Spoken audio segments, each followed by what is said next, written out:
kalau kita buruk sama orang tua, kalau kita kasar ngomongnya sama orang tua, terus kalau kita menelantarkan orang tua, itu sudah pasti jaminan dari Allah Subhanahu wa taala nanti ketika dia tua akan diperlakukan sama oleh anaknya. Sekarang dia menelantarkan orang tua, ya. Tidak ditengok-tengok orang tuanya misalkan kayak gitu. Atau tidak tahu orang tuanya makan atau tidak. Nanti dia pasti akan seperti itu. Ngalamin seperti itu juga. Dan yang lebih tragis anaknya yang berbuat demikian kepada dia.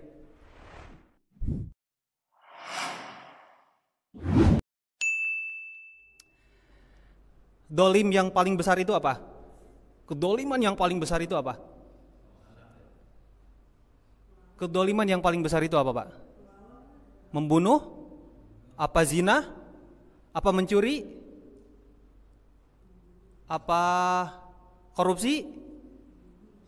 Kata Al-Quran, kedoliman yang paling besar itu adalah menyekutukan Allah. Syirik. Inna syirka ladulmun adim. Sesungguhnya syirik itu adalah dosa yang paling besar. Dosa, dedengkotnya dosa syirik. Ya, Luqman surat ke-31 ayat 13. Inna syirka ladulmun adim. Terus sekarang anak yang durhaka kepada orang tua dengan alasan orang tuanya dolim kepada dia. Mukulin misalkan tiap hari. Kemudian si anak itu disuruh mencuri. Kemudian apa lagi? Bentuk-bentuk kedoliman selain daripada syirik.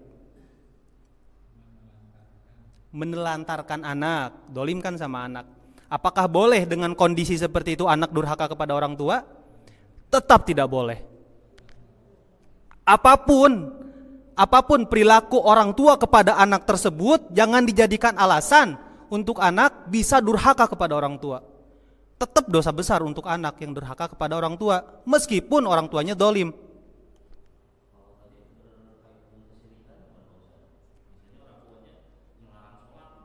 Lanjutin ayatnya, surat Luqman. Tadi kan 13, sekarang ayat 14. Ya. Wa wassaynal insana biwalidayhi, dan kami telah memerintahkan kepada manusia untuk berbuat baik kepada orang tuanya. Kenapa harus berbuat baik? Alasannya adalah hamalatsu ummuhu wahnan ala wahnin. Karena orang tua, terutama ibu, telah mengandung si anak itu wahnan ala wahnin. Kelelahan di atas kelelahan. Kita lelah pulang kerja, tapi ibu yang mengandung nih lebih lelah lagi daripada bapak yang baru pulang kerja. Dan lelahnya bertambah-tambah. Kalau awal-awal kehamilan kan biasanya ibu lapar, pengen makan, ya. Tapi gak bisa masuk apa-apa karena mual. Ya, di atas 4 bulan beda lagi perasaannya. Kalau sudah besar kandungannya 7, 8, 9 bulan, itu beda lagi perasaannya. Tidur juga gak bisa nengkurap kan gitu. Itu ibu. Wahnan ala wahnin. Kelelahan di atas kelelahan. Nah, maka dengan dasar itu cukuplah bagi kita untuk berbuat baik kepada orang tua. Apapun perilaku orang tua terhadap anak, karena kita diperintahkan baik kepada orang tua oleh Allah Subhanahu wa taala, karena dengan dia kita ada di dunia. Aniskurli wali walidai, kan gitu kata Allah. Kamu ada gara-gara ibu dan bapakmu, maka dari itu bersyukurlah kepadaku, kata Allah, dan kepada kedua orang tuamu. Kan gitu. Ayat selanjutnya dari surat Luqman itu. Wa in jahadaka ala an tusyrika bi ma laisa laka bihi ilmun fala tuti'huma. Apabila kedua orang tua itu berusaha untuk mengajak kamu menyekutukan Allah dengan sesuatu yang tidak kamu ketahui dasar ilmunya, fala tuti'huma, jangan mentaati mereka berdua. Meskipun demikian, wasahibhuma fid dunya ma'rufa.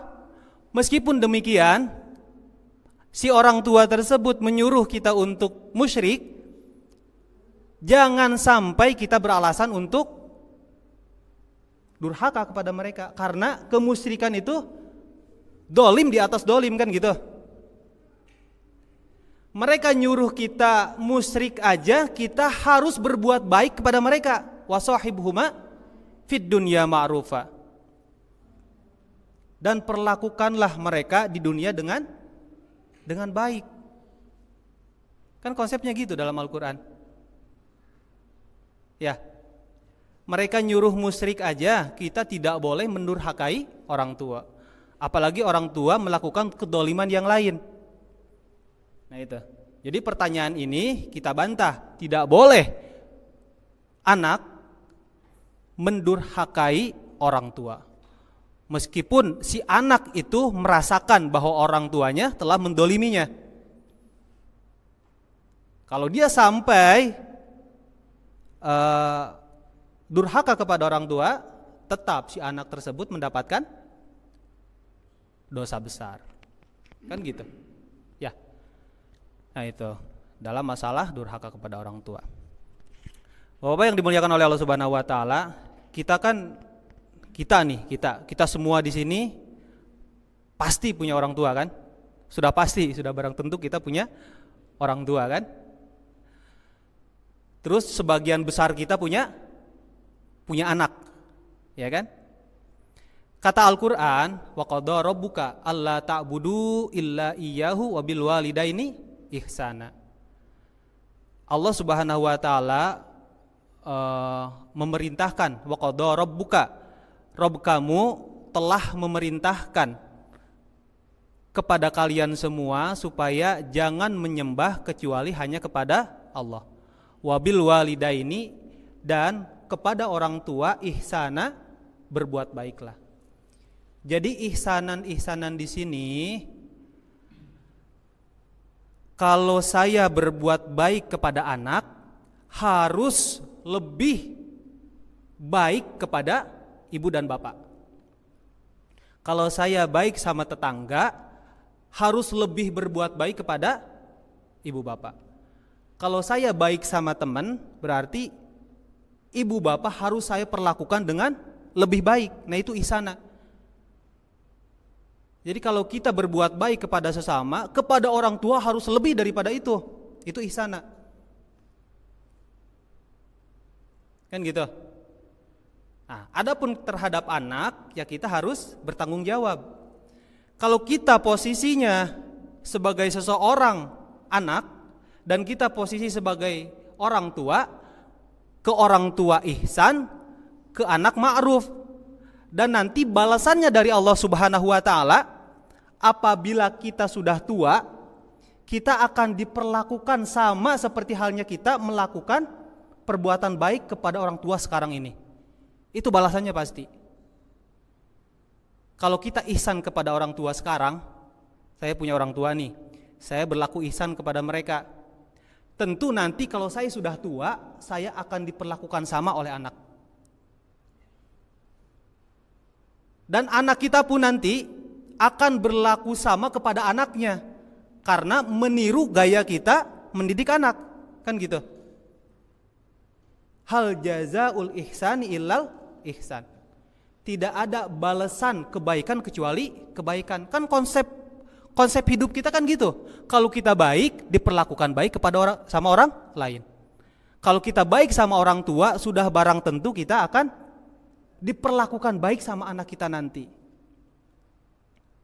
Ya, sebaliknya kita sekarang, kalau kita buruk sama orang tua, kalau kita kasar ngomongnya sama orang tua, terus kalau kita menelantarkan orang tua, itu sudah pasti jaminan dari Allah Subhanahu wa taala, nanti ketika dia tua akan diperlakukan sama oleh anaknya. Sekarang dia menelantarkan orang tua, ya. Tidak ditengok-tengok orang tuanya misalkan kayak gitu, atau tidak tahu orang tuanya makan atau tidak. Nanti dia pasti akan seperti itu, ngalamin seperti itu juga Dan yang lebih tragis, anaknya yang berbuat demikian kepada dia. Karena dosa yang kes oleh Allah Subhanahu wa taala adalah orang yang durhaka kepada orang tua.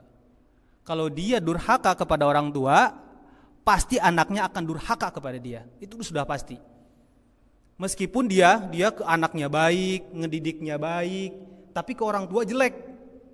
Itu anak yang tadi dididik baik, nanti ada lintasan dalam hatinya benci sama ibu bapaknya.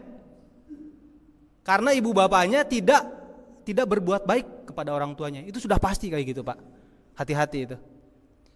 Minimal kita ada balasan dari anak sendiri. Minimal itu. Berbuat baik, ya anak akan berbuat baik. Berbuat buruk kepada orang tua, anak kita pun nanti akan berbuat buruk kepada kita. Itu. Menurut para ulama, dan memang itu gak perlu dalil. Kita bisa lihat di masyarakat kita, gimana orang yang baik terhadap ibu bapaknya, dia pasti dibalas kebaikan juga melalui anaknya. Gitu nanti. Nah ini hati-hati dalam masalah berhubungan atau bergaul kita dengan kedua orang tua. Imma yablughanna indakal kibaro ahaduhuma au kilahuma fala taqul lahuma uffin. Apabila orang tua salah satunya atau dua-duanya tinggal bersama kita nih. Kan kalau tinggal bersama kita tiap hari.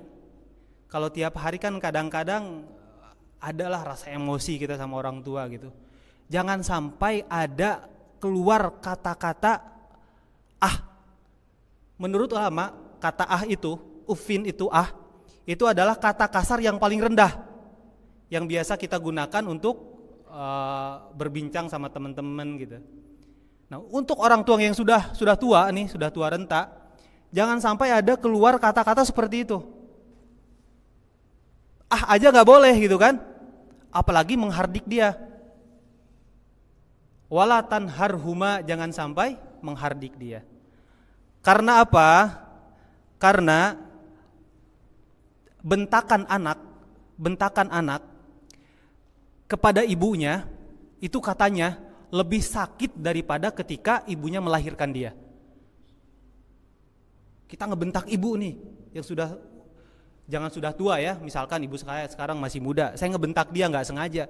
Itu katanya rasa sakitnya itu lebih sakit daripada ngelahirin saya. Dan nanti bentakan itu akan kita temukan lagi di anak. Itu udah jadi hukum alam yang seperti itu. Ya Ustaz. Makanya kalau dalam Al-Quran itu setelah perintah menyembah Allah, berbuat baik kepada orang tua. Selalu seperti itu. Dari zamannya Nabi Musa dan nabi-nabi sebelumnya, Allah Subhanahu wa taala memerintahkan kepada umat dari nabi-nabinya, setelah harus menyembah Allah adalah harus berbuat baik kepada orang tua.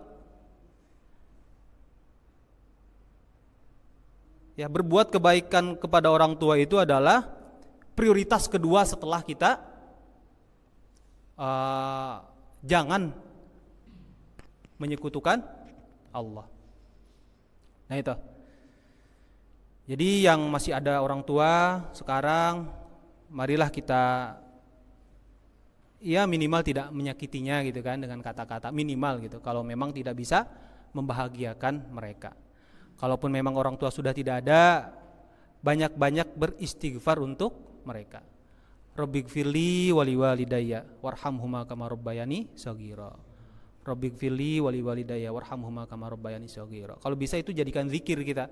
Kalau lagi bengong, zikir aja itu. Itu pasti nyampe sama orang tua. Ya. Baik. Boleh.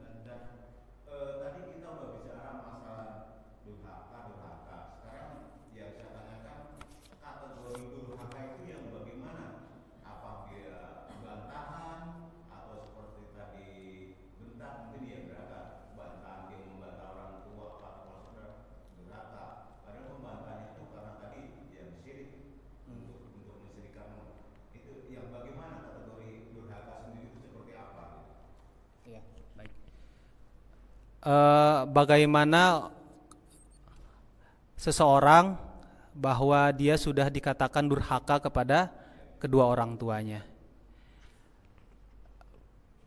Dosa yang paling minimal, yang gampang dilakukan itu adalah dosa dari mulut, ya kan?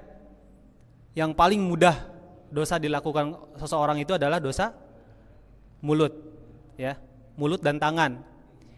Dan kepada orang tua kita hampir mustahil untuk melakukan kedurhakaan dari segi fisik atau tangan. Hampir gak ada lah ya. Nah, ini yang dibahasakan oleh Al-Quran adalah hati-hati jaga mulut kalian, jangan sampai mulut kalian itu bisa menyakiti hati orang tua. Itu indikator dalam durhaka kepada orang tua itu adalah jangan sampai mereka tersakiti oleh kata-kata kita. Kalaupun kita ngebantahnya dengan cara yang baik. Adalah Mus'ab bin Umair ketika beliau masuk Islam dan ditugaskan oleh Nabi SAW ke Madinah, itu kan ibunya sampai tidak makan berhari-hari kan, supaya Mus'ab bin Umair kembali kepada agamanya. Ternyata jawaban Mus'ab bin Umair sangat-sangat santun, sangat-sangat santun. Tapi memang maknanya emang nyelekit. Kayak gini Mus'ab bin Umair ngomongnya, "Ibu, apabila ibu tidak mau makan, itu terserah ibu, tapi saya sarankan ibu makan. Kalaupun ibu mati gara-gara tidak makan, ibu memiliki 100 nyawa pun saya tetap tidak akan kembali kepada agama yang ibu ajak." Kan gitu. Andai kata ibu punya 100 nyawa pun, saya tidak akan kembali kepada agama dulu. Kan? Meskipun maknanya memang oh iya gitu, tapi bahasanya santun. Nah itu. Kalau kita minta sama orang tua misalkan, makan, mama makan misalkan gitu, baik gak saya nyuruh ibu? Nyuruh baik kan, makan. Tapi dengan cara membentak seperti itu akan menyakiti hatinya. Meskipun saya memerintahkan baik kepada beliau, kan gitu. Nah itu. Jadi atur kata-kata kita, wasohibhuma fid dunya bil ma'ruf. Atau ada kan dalam Al-Quran di surat Al-Isra ayat 24 kan, wahfid lahuma janahadzulli minar rahmati, dan rendahkanlah sayapmu apabila kamu direktur di perusahaan, rendahkan sayapmu, jangan sampai kau merasa direktur di rumah ketika berhadapan dengan ibumu gitu kan. Wahfid lahuma janahadzulli minar rahmati. Wa qur rabbirhamhuma kama rabbayani shaghira. Nah itu. Jadi dalam hal ini kata-kata kita dijaga. Meskipun bantahan, tapi bantahannya dengan kata-kata yang sopan santun, yang elegan. Pilihlah kata-kata dulu gitu. Ini kira-kira kalau diucapkan sama saya ke beliau sakit hati enggak gitu. Meskipun penolakan kan gitu. Ya. Saya ngasih duit misalkan sama ayah saya, "Pah, ini duit 1 juta," dilemparin. Baik gak saya ngasih duit? Saya ngasih duitnya baik gak? 1 juta. Baik kan caranya? Caranya itu yang harus kita pikirkan. Nah itu, indikator kita durhaka kepada orang tua adalah cara bagaimana mempergauli mereka. Ya. Itu ya. Meskipun penolakan atau kita memang tidak setuju dengan mereka, pilih kata-kata yang bagus gitu, dan intonasinya jangan sampai ngebentak gitu. Nah itu.